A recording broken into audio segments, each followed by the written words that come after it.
Hero villain కొట్టుకొని comedian మీద పడ్డట్టు దేశాలు కొట్టుకుంటే ప్రైస్ మనం పే చేయాల్సి వస్తుంది. ఏప్రిల్ 24 శుక్రవారం సాయంత్రం స్లోగా షార్టేజ్ మొదలయ్యి ఆ లాస్ట్ వీకెండ్ మొత్తం పెట్రోల్ డీజిల్ షార్టేజ్ తోని మునిగిపోయింది. డైరెక్ట్ గా కొన్ని బంక్స్ అయితే నో స్టాక్ బోర్డ్స్ పెట్టేసినాయి. ఆంధ్రప్రదేశ్ తెలంగాణలోనే ఎందుకు ఇలా జరిగింది? మొన్నటి దాకా ఏపీ, ఇప్పుడు హైదరాబాద్ తో పాటు ఖమ్మం, మహబూబ్ నగర్, ఆదిలాబాద్ జిల్లాల్లో కూడా పెట్రోల్ డీజిల్ కొరతలు చూస్తున్నాం. వార్ కారణం వల్ల చాలా ఇబ్బందులు మనం ఎదుర్కొంటూనే ఉన్నాం. మార్చ్ లో గ్యాస్ కి సంబంధించి ఎదుర్కొన్నాం. ఏప్రిల్లో ఉన్నట్టుండి ఇలా ఆయిల్ కొరత చూస్తున్నాం. మీరు గమనించుంటే ఫిబ్ 28న వారు మొదలైన 48 గంటలకి అంటే మార్చ్ 1, 2 రోజుల్లోనే ఆయిల్ ప్రైజెస్ అనేది ఇంక్రీజ్ అవ్వడం స్టార్ట్ అయ్యాయి. కాకపోతే అప్పుడు మనకు మొత్తానికి ఆపేయటం కానీ షార్టేజ్ కానీ రాలేదు. మరి ఇప్పుడు ఎందుకు ఇలా జరుగుతుంది? నిజంగానే మనకు ఆయిల్ సరఫరా ఆగిపోయిందా, లేదా బంక్ ఓనర్లు ఆయిల్ ఉన్నా కానీ స్టాక్ లేదని చెప్పి అమ్మటం ఆపేస్తున్నారు? అసలు ఏం జరుగుతుంది? దీనివల్ల మనకు వచ్చే లాసెస్ ఏంటి? దీని గురించి మనం నిజంగా భయపడాలా? ఇలా ఎన్నో ప్రశ్నలకి సమాధానాలు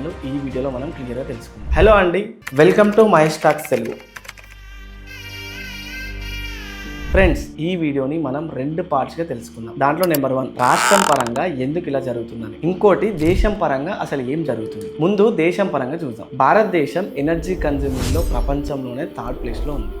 ఎనర్జీ కావాలి అంటే ఫ్యూయల్ ఆయిల్స్, క్రూడ్ ఆయిల్ కావాలి. అయితే ఈ ఆయిల్ మనకి సరిపోయేంత మనమే ప్రొడ్యూస్ చేయలేకపోవడానికి చాలా కారణాలు ఉన్నాయి. దేశం మొత్తానికి ఆయిల్ సరఫరా చేయాలంటే ఒక్క రోజుకి 5 మిలియన్ బ్యారెల్స్ అంటే సుమారు ఒక 30,000 టన్నుల ఆయిల్ అవసరం. అంత ప్రొడ్యూస్ చేయగలిగే స్థలం కానీ దానికి సరిపడే నిధులు అంటే ఎక్స్పెన్సెస్, అంటే ఇప్పుడు మనమే తయారు చేస్తే అయ్యే కాస్ట్ కన్నా మనం గల్ఫ్ కంట్రీస్ నుంచి ఇంపోర్ట్ చేసుకోవడం వల్ల కాస్ట్ అనేది తగ్గుతుంది. అలాగే దానికోసం ఉపయోగించాల్సి వచ్చే వస్తువులు అంటే ఆయిల్ ని స్టోర్ చేయడానికి ఉపయోగించే బరెల్స్ కానీ, తయారు చేయడానికి ఉపయోగించే మిషనరీ కానీ, అన్నిటికీ మెయిన్ ఇంగ్రీడియంట్ అయిన హైడ్రోకార్బన్ ఎక్కువ ఇన్వెస్ట్మెంట్ తో కూడుకొని ఉంటుంది. ఇలా ప్రొడక్షన్ కి యూజ్ అయ్యే ఫ్యాక్టర్స్ చాలా లిమిటెడ్ అవ్వడం వల్ల ఇండియా ప్రొడ్యూస్ చేసే క్వాంటిటీ సుమారు 36 మిలియన్ టన్నుల కెపాసిటీ ఉన్నా కానీ మన దేశంలో ఆయిల్ కన్జంప్షన్ కి సుమారు 200 మిలియన్ టన్నుల దాకా అవసరం అవుతుంది. కాబట్టి దానివల్ల మనం తక్కువ కాస్ట్ తో వేరే దేశం నుంచి ఆయిల్ ని ఇంపోర్ట్ చేసుకుంటున్నాం. అయితే ఇలా ఇండియాకి ఇంపోర్ట్ చేసే కంట్రీస్ లో Russia, Iraq, Saudi Arabia, UAE, US